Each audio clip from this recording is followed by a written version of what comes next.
Good morning and welcome to another edition on Tuesday of the North Shore Drive podcast. I'm Jason Mackey alongside Ray Fittipaldo, and the tone of last week's podcast is a little different than this one.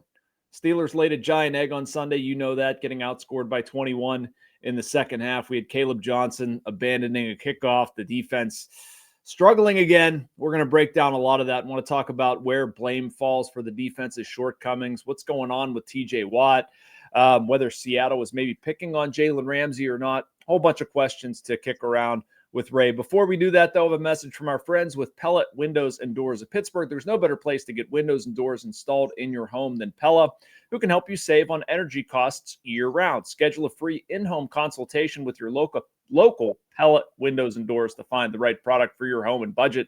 Give them a call at 866-593-1560 to discuss your project further. That's 866-593-1560 to get started planning your new windows and doors installation with Pella Windows and Doors of Pittsburgh.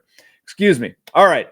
So, Ray, the Steelers open as a 1.5-point favorite in New England this week, and thought that was kind of surprising to see. You can check that out at FanDuel, of course, sportsbook.fanduel.com. I think it's relative to the defense. You would probably agree. What's the biggest issue there with the defense, and where, in your report card or anywhere else, like where are you pointing blame most for what this defense has done through two games? Yeah, I mean, for me, Jason, it all starts up front, right? And we could put it on the players. They're not performing well, but I think you also have to put it on Mike Tomlin and Karl Dunbar. I mean, if you watch the defensive linemen play, the first play of the game, Isaiahh Loudermilk is on the ground 5 yards beyond the line of scrimmage. Keeanu Benton is getting pushed back with regularity.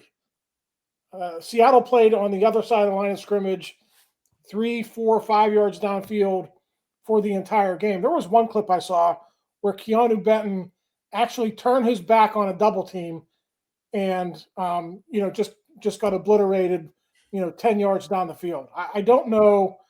Either they're not being taught right or they're not taken to the coaching. But either way, Jason, it's not working. So to me, it's the defensive line. We knew that was an issue personnel-wise going to the season. Listen, they'll probably get some help this week with Derrick Harmon returning, but it's more than just personnel to me. These guys either aren't responding to coaching or they're not being coached well enough. And to me, that's a big issue. And Ray, what you're saying, I mean, it sounds like guys are just getting blown off the ball too. Doesn't matter how hard you coach them or how well you coach them. If somebody's just getting out muscled at the line of scrimmage, what are you going to do? That's absolutely right. But I mean, Jason, you played football. I know you didn't. I didn't play defensive line though, Ray. You played defensive line. Would you ever turn your back on a double team and let the guy block your back? No, that seems not ideal. That way. Like you turn your back and you let them just block you down the field. They're like easily turned. They're not staying square to the line of scrimmage. I mean, we can get into like football 101 film work here, but it's not good what they're putting on the field. It's not just 2 games either, Jason. I know. It goes back to, December of last season, those final 5 games. It's just not good. Jerry Dulac wrote a piece yesterday breaking down all the numbers, 31 points in 4 of the last 8 games. I think they're now averaging, I think it's over an 8 or 9 game stretch, Jason. They're averaging giving up 28 points per game. This is the Steelers defense. The highest paid defense in the NFL, by the way. Talk about a lack of bang for your buck. $158 million worth, and this is the product that we're seeing on the field. Also, we can get into communication too as well. Everyone's talking about that 3rd and goal from the 19, right? Yeah. If you watch the All-22 on that, Peyton Wilson has his back turned, is communicating to a safety when the ball is snapped. By the time he turns around, he's already a full step behind, and that's why he's late to the flat. He overruns it. He's on the ground, and Kenneth Walker goes untouched into the end zone. So if you're wondering how does a running back score on 3rd and goal from the 19 untouched? Communication. That's a big part. We were told during the offseason, the communication is going to be better. We subtracted some people. We got a new D-backs coach, blah, blah, blah. The same stuff is happening over and over again. And Jason, you were sitting next to me in the press box, I know. that was not the first time you saw some miscommunication on the field, players with their hands up, looking to the sideline. No. Hey, what's the call? What's the call here? And the ball's being snapped. I mean, it's just basic coaching that's really putting them in a bind here. And listen, that's something that should have been fixed over the offseason. You could talk to your blue in the face about these guys not practicing together, whatever. I mean, listen, these games count. Well, you could say one thing that, it's going to take them some time. Jalen Ramsey didn't practice or play in the preseason. Oh, man, that's up. But these games count in the standings. You have to start winning games, and maybe these guys should have played in the preseason. Maybe the communication should be better, and you wouldn't have these embarrassing situations like you had on Sunday. I have no patience for it, Ray, and I don't expect fans to either. And I'm glad Jerry wrote what he wrote about the roller coaster. There's no roller coaster. It's straight down. Yeah. I understand like the roller coaster of the NFL, and I understand you look at the offense, good last week, not good this week. Truth is probably in the middle. All of that's reasonable. The defense hasn't been good enough. What they've spent, they haven't got return on investment. They're not putting enough pressure on opposing quarterbacks. They're not stopping the run. They're doing stuff you're talking about, getting out physical, and you have Keeanu Benton turning and running. That's mind-blowing to me, the communication issues. One thing that I wanted to bring this up because it concerns the heck out of me, and it kind of did on Sunday. I know Jalen Ramsey made a couple of plays. Did it surprise you how much Seattle went after him? Like, it seemed like it made it concerted. Like, I'm not scared about Jalen Ramsey. I don't care about your big three in the secondary, this, that, and the other. They went right at him. No, they ran crossers on the first touchdown. Yeah. And they definitely target him, but they weren't really sorting that out in the back end. The 43-yarder at the end of the game that really sealed the game in the Seahawks' favor. I thought Jaylen was actually in pretty good position. He stumbled, and that's going to happen. His feet got tangled up with Njigba, and Darnold made a play. The larger question there, Jerry, is why was Jalen Ramsey singled up? Where were the safeties on that play? Good point, Ray. Good point. Like you're putting a guy in a situation on an island where you're asking him to cover the other team's best receiver.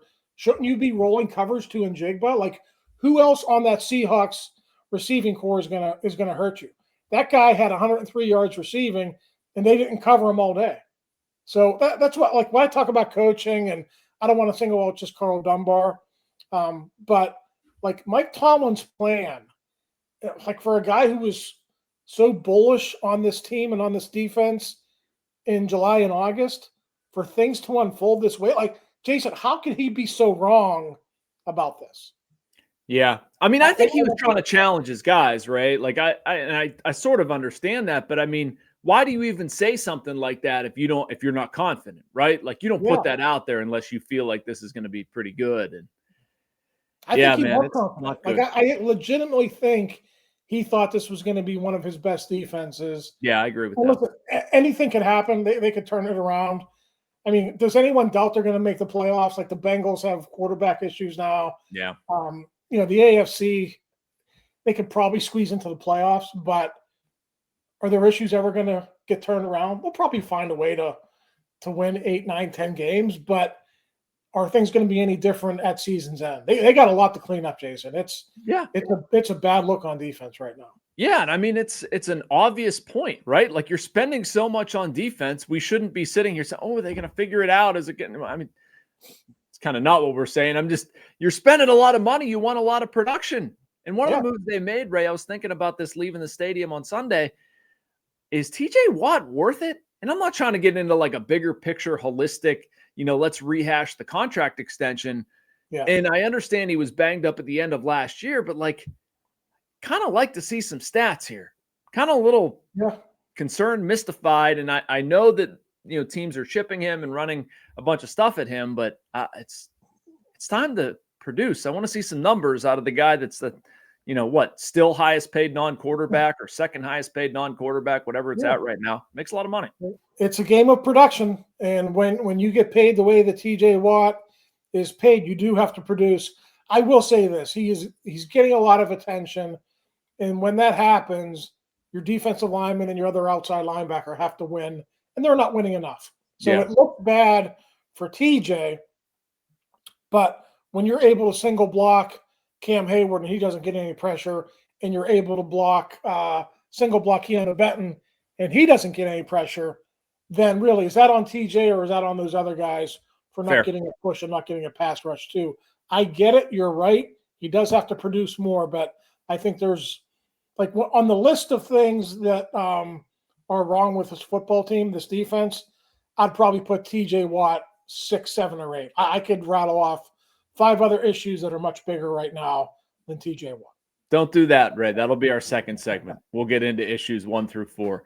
Real quick, injury-wise, are we expecting any news from Mike Tomlin? Anybody? You mentioned Harmon coming back. Are we expecting any other surprises? Yeah, no, I think Harmon's got a chance to play. Obviously, Loudermilk was on crutches in a walking boot. Highsmith in a walking boot. Those guys will not play this week. We'll see about IR. I would suspect that at least one of those guys would head to IR.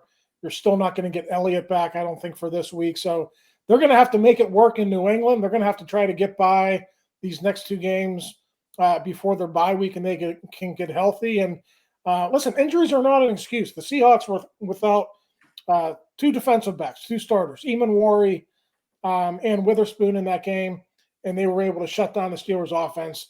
No excuses for the Steelers. They got to find ways to win without their guys as well.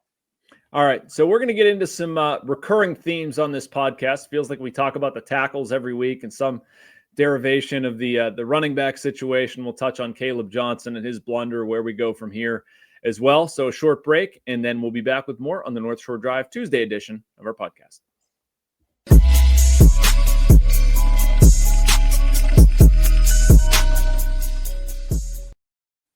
All right, plenty of sunshine and rainbows to talk about. 2 offensive tackles so far through 2 games. Heavy sarcasm there. Before we get into that, have a message from our friends at Goldberg, Persky, and White. If you were diagnosed with mesothelioma or lung cancer, call your local attorneys at Goldberg, Persky, and White. For over 40 years, their firm has represented thousands of lung cancer and mesothelioma victims. Call 1-800-COMPLEX or visit GPW Law for a free consultation. Ray, I know I was looking at Broderick Jones and expecting to feel better about all of this stuff. I do not feel better. I feel a lot worse. I'm guessing you're probably in the same camp. Yeah. Is this reality at this point? Are we just going to have a tackle problem this season, or can we still chalk it up to 2 bad games? Yeah, well, the good news is he gave up 3 sacks the first week. He only gave up 1 in this game. So if you want to break it down, I guess. Great, Ray. Thank you for that. He was less noticeably bad, but he was still pretty bad.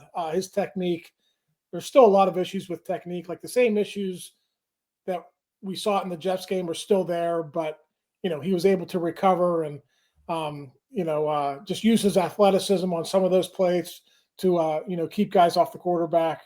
But yeah, it's not good. And I thought Troy Fautanu,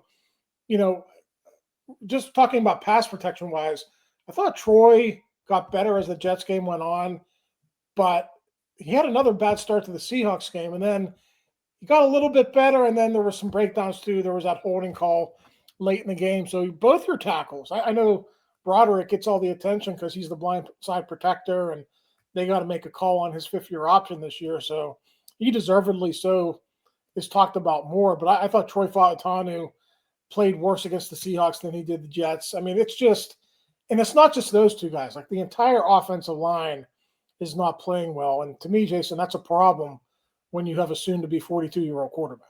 Yeah, I mean, 7 sacks through 2 games, Ray. I think they're on pace to allow 60. I mean, On no planet is that okay. He's not going to make it the whole season.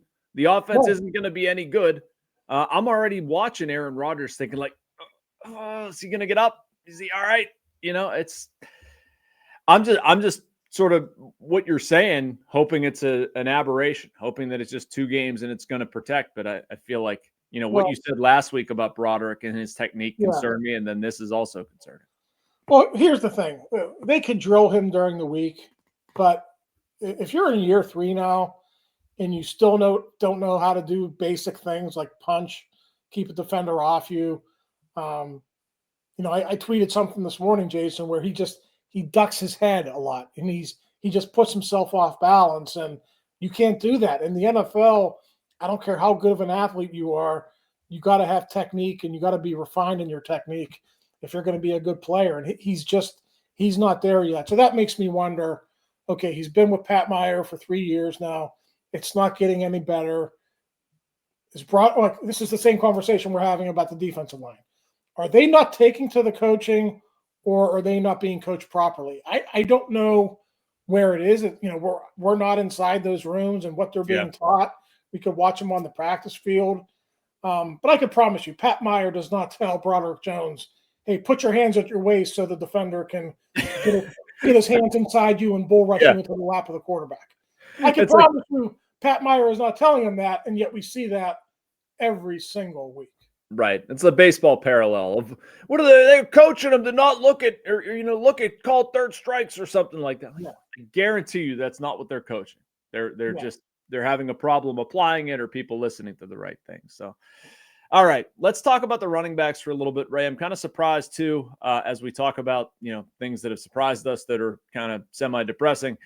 The running back situation. I don't understand why they extended Jaylen Warren and why Jaylen Warren theoretically is atop the depth chart, and you're going to count on him for a lot of things, and they're not using him all that much. There also isn't that much of a separation between what Jaylen Warren has produced and what Kenneth Gainwell has produced. So, I mean, I sort of get it.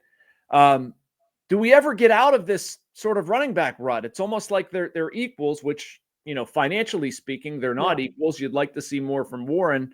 How does this change? Maybe it's tied to the offensive line. I don't know. What do you think? I wrote about this. I think it was in my report card. Jaylen Warren has that tremendous 65-yard catch and run. Okay. Oh, yeah. I like that part. First and goal at the 5. You have a chance to go ahead in the football game. Go ahead by a touchdown late in the third quarter. And he's by far been your best offensive player all day, and you take him off the field. I get it. Like, guys need a blow after plays like that, but sometimes you also have to just ride the hot hand. Yeah. Keep him in there. After what he just teams are going to be aware of him. So if you want to try to trick him and do that fake or whatever they did when Aaron Rodgers spiked it into the ground, maybe they would respect it more if Jaylen Warren was in there. So to me, that's an issue. I think you have to give him a little bit more runway to see if he could actually be a guy who can get 100 yards for you and be a workhorse type of a back. I don't have an issue with Kenneth Gainwell, but I kind of have an issue with Kenneth Gainwell and the number of snaps that he's getting, if that makes sense. So, yeah. And that's kind of where I am right now. Maybe they wanted Kaleb Johnson to be a part of this, but he's obviously not ready in any form or fashion to be on special teams or on the offense right now. I think that's obvious. Does he get a helmet this week? Yeah, I was thinking about that. Mike Tomlin's probably going to be asked about that today at his news conference. He's probably not going to give us an answer. I'll be surprised if he gets a helmet. And really? If you think about it, if you're not going to have him on kickoff return, how can you when what else is he going to do for you? You're not playing him on offense. I'd have to look and see if he's on kick coverage or punt coverage or anything like that, but you could find somebody else to do that. Given the injuries, they might need bodies, in certain areas, defensive line. You can get by with 2 running backs, and you can sit Kaleb Johnson and maybe make an example out of him. I don't disagree with you, Ray, but talk about a storyline going downhill quickly, man. Yeah. My goodness. And I know we can work back from it and everything, but that's it. Yeah. They really liked him in the spring. They loved what he did at Iowa, but sometimes it just takes guys time to get acclimated to the NFL, and not everybody learns at the same pace. And he obviously struggled with his pass catching and with his pass pro at camp. So that was rather obvious, but yeah, let's give him the benefit of the doubt. A lot of talk about, you were probably like in elementary school or maybe even preschool. Barry Foster did the same thing back in 1990. Yeah. I remember I was a senior in high school. And then 2 years later, Barry Foster led the NFL in rushing. So maybe Kaleb Johnson, maybe there's a happy ending to this story as well. I hope so. He's a good kid, man. And I like how he took accountability for it. He didn't, pout or shirk responsibilities talking about it when he knew we were coming, waited for it, answered a question. Yeah. But I mean, Kaleb, what are you doing? I agree with you, though. I hope it's like Barry Foster. I do think he can add something, but we shall see. All right, last question I wanted to throw at you, Ray. Aaron Rodgers said some interesting things about Calvin Austin, and I was debating this with some people. I didn't take it that there was any sort of like malicious intent that he was throwing Calvin Austin under the bus. I think the comment I'm talking about, saying, Cal's a great kid and he shouldn't have been there. Like, is that the way you took it? I mean, he shouldn't have been there. There's nothing wrong with what Aaron Rodgers is saying. Calvin Austin took ownership for it as well. Like, I didn't see a problem there. How do people like read bad into that? Like I didn't get that. Like he's being asked a question in a post-game setting. He answers it truthfully without throwing his teammate under the bus. And he was careful not to do that by saying he was a great kid 3 times. He said it 3 times. Not like Ben would say things like that, but he probably wasn't. He didn't massage it as well. Like the best example for me with Ben was the Steelers were playing the Broncos, I think, and James Washington didn't run through a ball. He actually dove and he dropped the ball, but I remember that. Oh yeah, go ahead. Yeah, he could have run through it. It would have been an easy catch. It was a drop, and I think that played a big part in them losing that football game.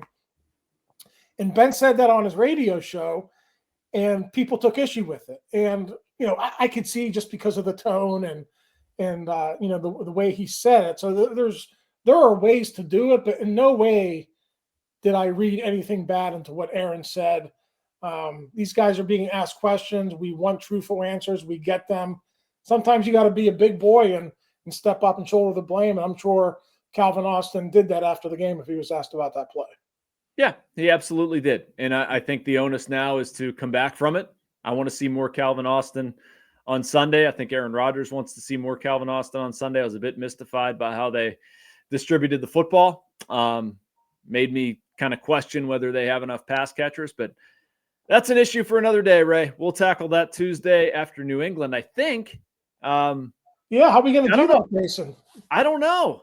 We might have to have some pinch hitters here for you and for Mr. Backo next week. So we'll figure it out. I will be here next Tuesday. I am not traveling to Ireland, so I will be here, and we'll definitely have a show for you guys 1 week from today.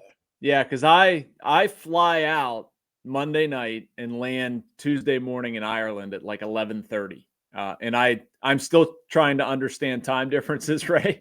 So I think I'll be in the air while this thing would theoretically air.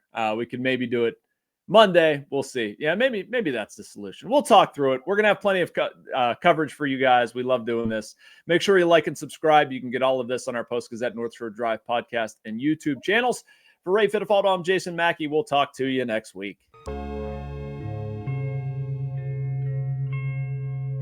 Thank you for checking out this content from Post-Gazette Sports. If you watch this video on YouTube, please like the video and subscribe to our channel. For all of the sports coverage the Post-Gazette has to offer, visit post-gazette.com.